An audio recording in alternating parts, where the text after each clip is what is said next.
Haney Biz presents Entrepreneurs Unlimited. Here's your host, Mark Haney.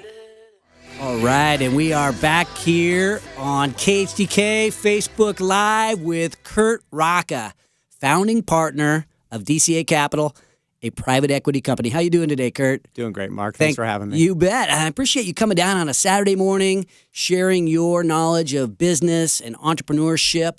Can you give us an overview of DCA? Well, ironically, I love your show today all about ambition. And one of the things I love about what we get to do is we get to work with some of the most ambitious business leaders here in the Sacramento and greater Sacramento area. There are three things that we do. We really are working with business owners who are interested in maximizing the value of their business, which is a broad spectrum. And we do that in three ways. Number one, we'll work with companies who are looking to grow more aggressively than they can just organically by helping them grow through acquisition. So that's the first thing we do. Secondly is the one that you mentioned, which is our private equity fund, where we will partner with business owners who are looking to grow and provide capital for them to be able to realize their full potential. And then lastly, when business owners are looking to sell their business, we'll work with them to make sure the business is appropriately positioned to sell for maximum value, and then help to facilitate that process for them. So I love it. So you have both advisory type services plus the private equity funds. I'm invested in, I think, one of the funds, and I know. How do you guys decide what kind of business to invest in? The first thing, it all starts with the people. It's an age-old adage that the business is going to change. The business plan that you read, that someone brings to you, almost never is the business plan that gets executed. And what you're counting on is people who are committed, people who are passionate, and people have an ability to adapt to changing market conditions. So number one, first and foremost, it's the people. But on the people side, how do you really know if somebody's ambitious? Can you tell? Because you want that passion, but how do you use your gut, or is there some kind of way to measure how ambitious these guys are? You get a sense. It's like anything else. How committed are they? Are they all in? And you get a sense if someone's all in.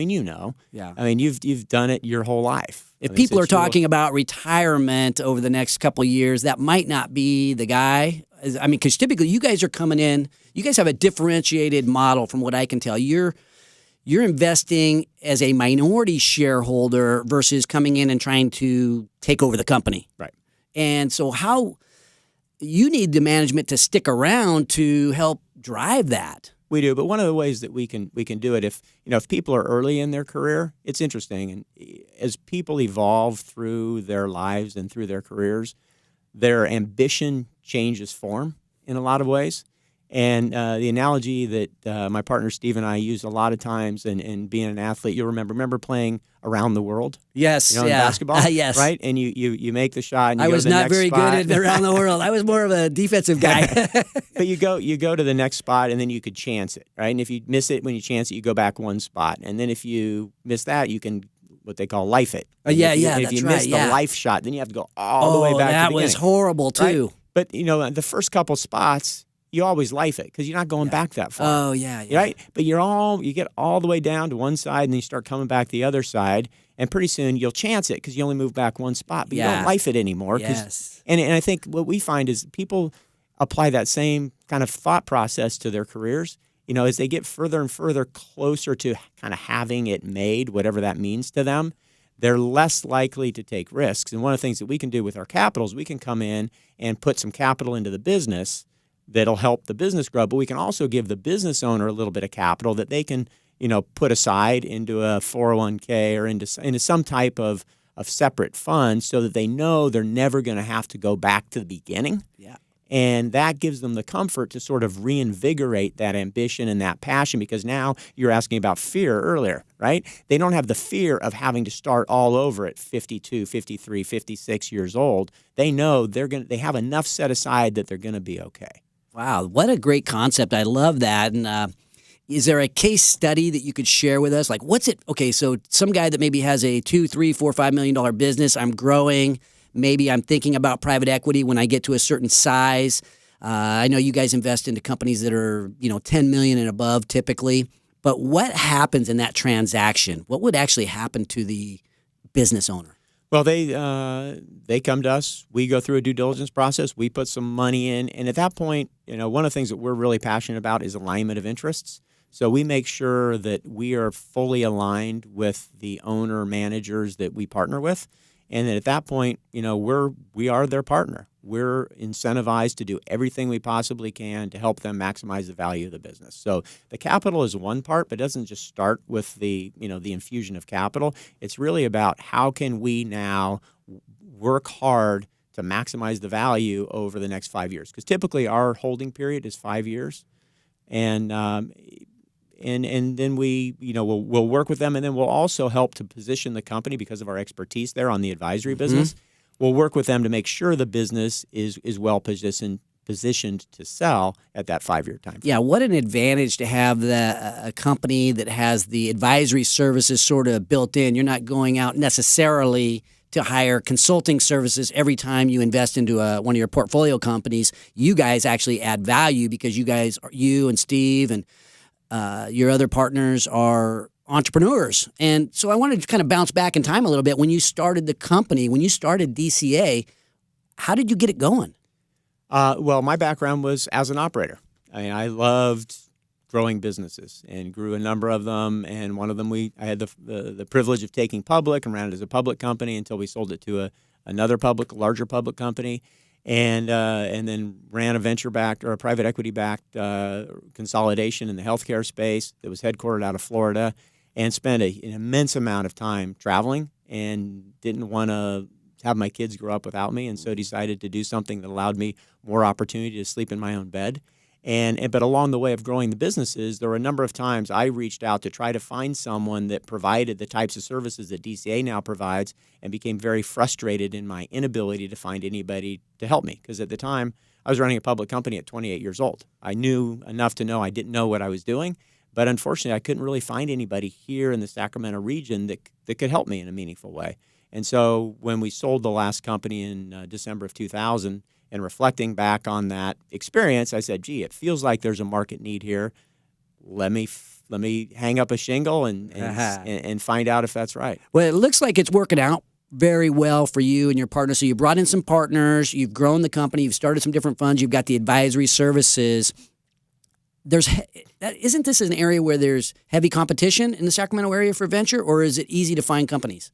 It's easy to find companies. It's not easy to find great companies. And the ambition that you talked about is a big component of that. It certainly starts with the people, but doesn't stop with the people. It has to be a good differentiated product. Ideally, it's a growing market. So there are a lot of other, criteria that we look for. We look at probably 100 businesses a year, and our goal is to invest in 2. So that tells you you got to look at 100 companies to find the 2 best. That's right. Wow, very cool. And so just thinking about fears and, you're building a business and we all have doubts and things like that. In regards to business, what keeps you up at night? What keeps me up at night is, a lot of our investors are people like you. They're local business owners. They're people we genuinely care about. And when people you care about entrust you with their money, that keeps you up at night. Wow. Guy really cares about his clients. Curt Rocca, I appreciate you coming on the show. You're going to stick around because we're going to have Troy Feist coming up after the break, and you're going to come around for our last segment and help me interview and get to know Troy, although I know him very well at a personal level, and I know a lot about what it's like to eat at Beach Hut Deli because I'm there almost every day. But I want to have you come back on at the last segment and help me learn a little bit more about the business side of Beach Hut Deli. Coming up after the break, we will have Troy Feist, my buddy from high school, coming up to share the Beach Hut Deli story. This is Entrepreneurs Unlimited on Facebook Live, also on Sports 1140, streaming live podcast, and YouTube at HaneyBiz.com.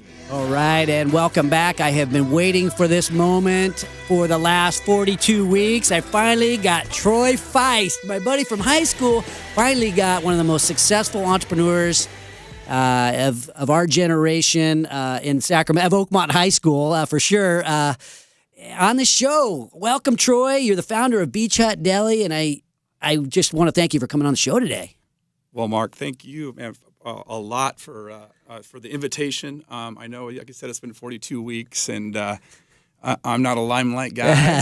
I like to like, sort of lead by example in the back, on the backstage a little bit. But one thing I forgot to ask you though is this a situation where are there any areas of life that are off limits for the interview, or can I go anywhere? No, you can go anywhere, okay, man. I forgot you to can ask go you. anywhere. I usually ask you that. Okay, great. Oh, yeah, of course. Yeah, because we've known each other a while. I don't know. Well, how crazy and I won't bring anything up about you either. So I think if you want to, if that's the premise, we're gonna be good. Yeah. You get to answer your own questions. No, man. We just had a lot of fun. There was a lot of fun. No doubt. That's what it's supposed to be about. So, okay, how did you got started back when I think I was still in high school because you're 1 year ahead of me. You got started at what, 19, 18? Yeah. We opened up the very first store there on Douglas Boulevard on the way to Granite Bay State Park on December 1st in 1981. So yes. Right before, it was about 9 days before my 20th birthday. So wow. Yeah, it was one of those situations where when you're 19, you think you know everything. Okay, so you had no fear then. We're talking about ambition today. There was no fear? No, I didn't. I just didn't. That was never. I always pictured what. For whatever reason, I had that sort of dream landscape that you could you conjure up in your mind. But it was for me. Yeah, for me it was, and I knew that I wanted to do food, and I knew that I had just an inclination for recipes and making food for people that they enjoyed. And we obviously my first partner, Mark Peterson. We were gonna try to open a Togo's. And we thought because we liked that concept. We liked what the direction they were going, and we actually got an interview down there in San Jose to open a store out by the lake because that was our business plan. Was that we're gonna make sandwiches for people going to the lake. Right? That was as rudimentary as that sounds, but that was our big idea. And we got down there, and they kind of told us that we got like a 5-minute, I think, with one of their development guys, and we talked about that location and where we were looking at, and then we're both 19, and so we're sort of we're thinking we're on this big stage, and we actually got about 3 minutes, and we were pretty much shoot out the door, and they said, well, that's demographics aren't strong enough, and we're like, we didn't even know what that word meant.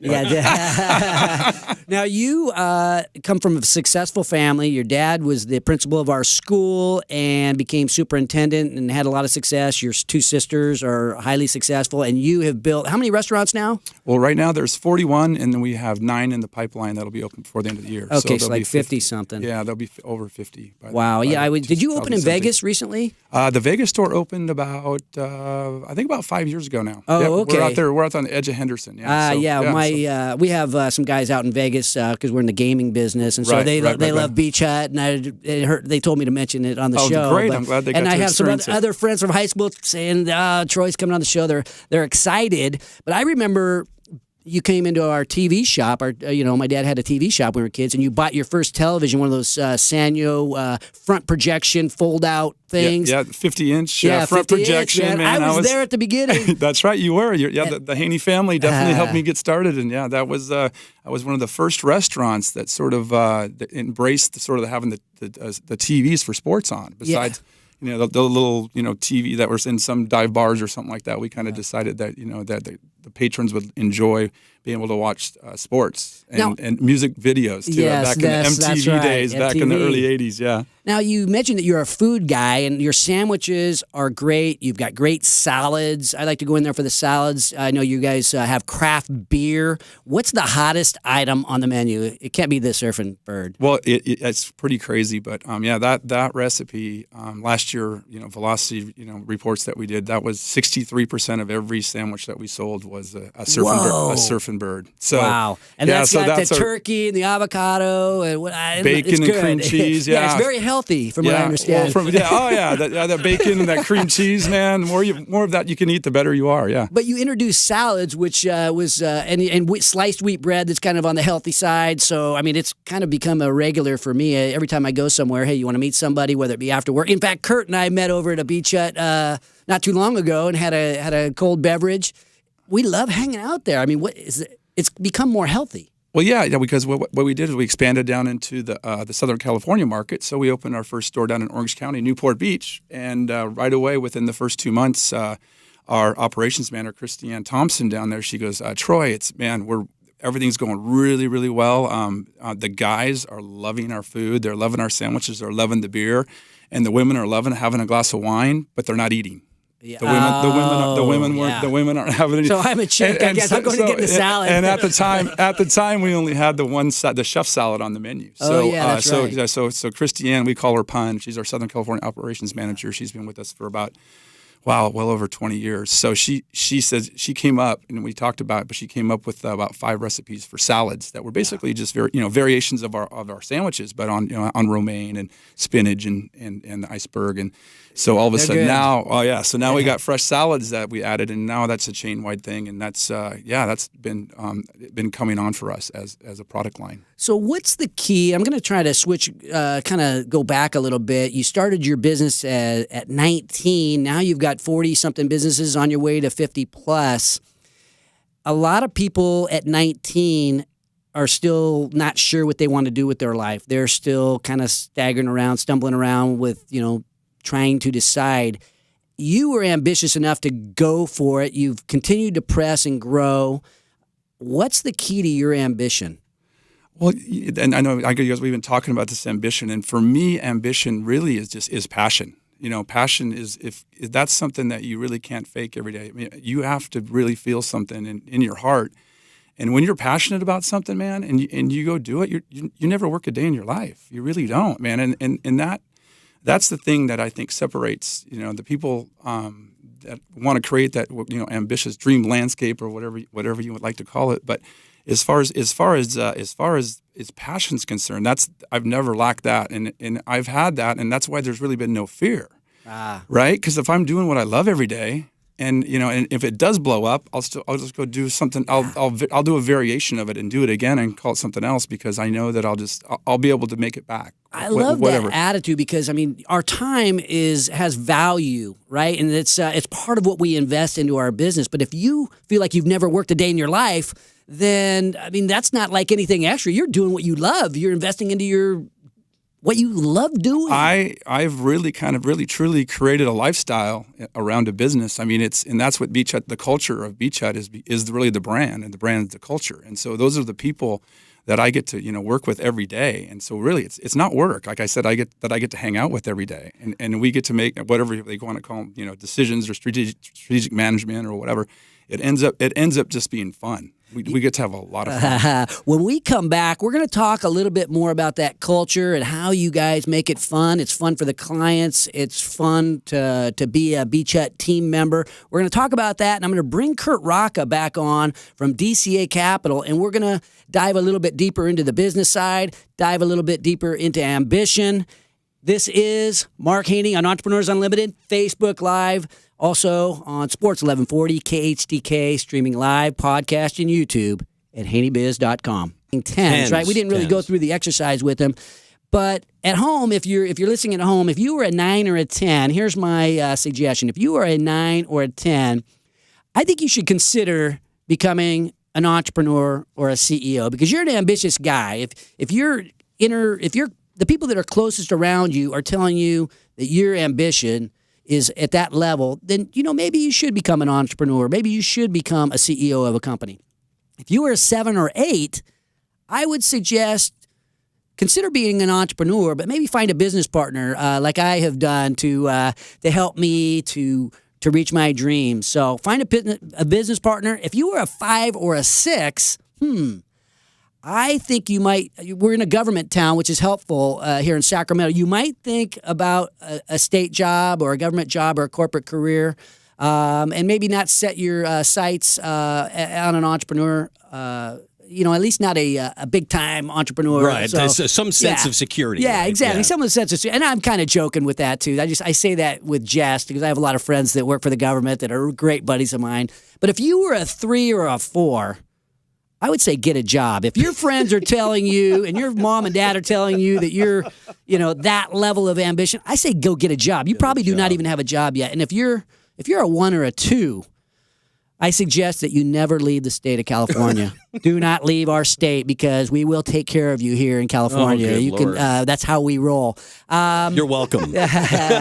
And just as we as we consider today and thinking about how to channel that energy, right? How to channel that fear, how to channel our ambition, I always think of falling forward. And what I mean by that is, you ever seen a great running back, right? And he's carrying the football, and as he gets tackled, he always tends to fall forward. And the ball, I remember Frank Gore, he always tended to get that extra inch or that extra yard. That's who I thought of when you said that. He never ran out of bounds. And the great ones, the most ambitious ones, fight for every inch. Absolutely. They fight for every yard, and they figure out a way to use that fear, use that ambition productively. It's maybe in your job, it's an extra phone call that you need to make at the end of the day, or some extra sincerity for that customer who walks into a Beach Hut Deli, and it's that extra way that you feel when you go into a Beach Hut Deli. It's like, wow, they really seem like they're going over the top. That extra make sure that ambitious people do. And so if you're a little bit nervous and you've got a little bit of fear, find a way to channel that fear and maybe just reach that football out a little more. Get that extra yard, go that extra mile. It's a great way to use that energy that's kind of built up instead of having it freeze us. And I guess I would suggest that we remember the power of with. As we think about why we do this show, this is to help one another. We're here to help entrepreneurs like ourselves. I don't have all the answers. That's why I've got Troy and Curt and my other guests coming on. But the idea is together we can do so much more than any one of us can do alone. You and me together, we're less afraid. You and me together, we could change the world. Never above you. Never below you. Always by your side.